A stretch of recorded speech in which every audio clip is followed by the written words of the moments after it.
Well, good evening everybody and welcome to the launch of the James Martin Scholarship. I think what we're looking at is the beginning of what I think will be quite a significant cultural and educational outcome for young people.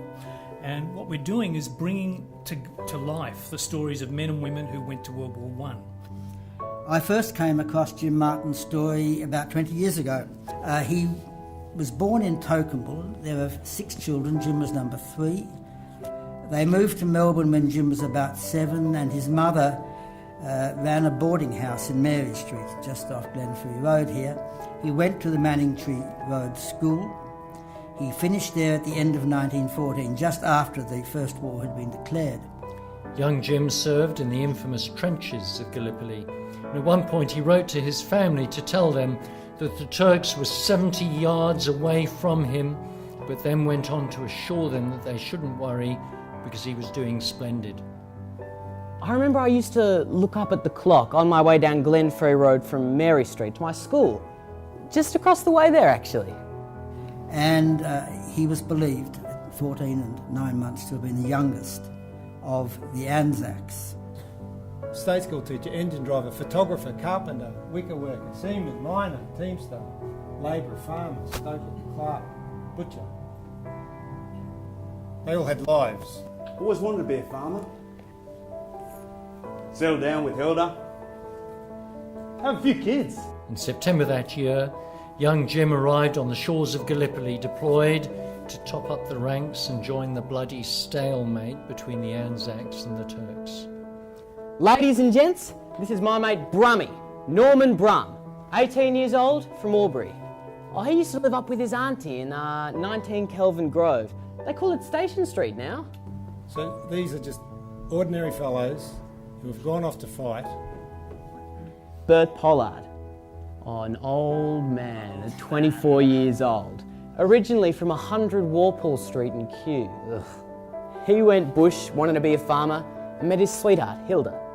After training at Broadmeadows, he came back and married her. Then he headed off for France.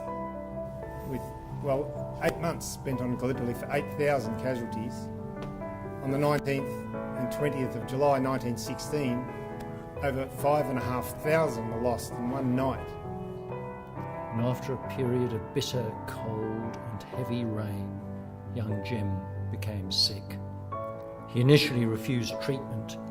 Soon he lost half his body weight and deteriorated rapidly. He'd contracted typhoid.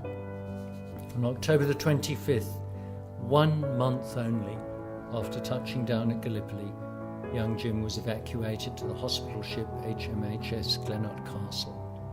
2 hours later, he was dead. He died of heart failure. He was 3 months short of his 15th birthday. Then I must have went into a big sleep. He then settled down to get asleep.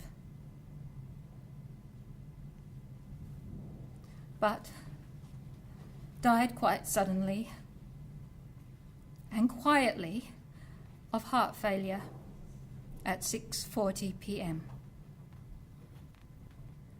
That was yesterday, 25th October. He will be buried at sea.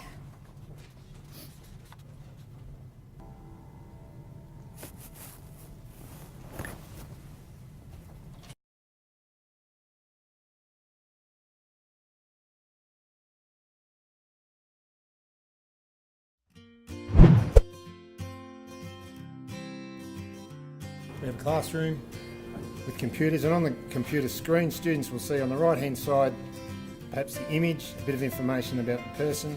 On the left-hand side, photographs and a timeline down the bottom. So as students research, they can actually upload the information that they find, whether it's a photocopy, it could be a photograph. There we've got Jim's house there, we've got an old map, you can see Barker and Kew railway stations that no longer exist. This is the board that the teachers look at.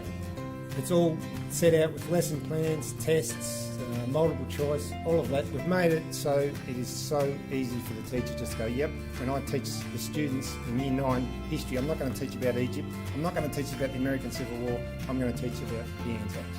And this, when we're not on our PCs and we're out and we're at a site, perhaps leading a remembrance service in the future, kids can bring out their app and have the microphone, touch the buttons. Here we can get James Martin and can lead the service. Oh, this person on the monument here, this person can lead a service. Remembrance is perhaps not so much a need, it's a want, and it needs a bit of guidance and it needs support. If we get this program up and running, we are pitching it at the Education Department to get it included into Year 9. So if there's any way you want to support that, it's more than welcome. So thank you so much. As Australians and future Australians, we get to see opportunities not only on the horizon, but far beyond the horizon, because we are standing on the shoulders of Anzac giants.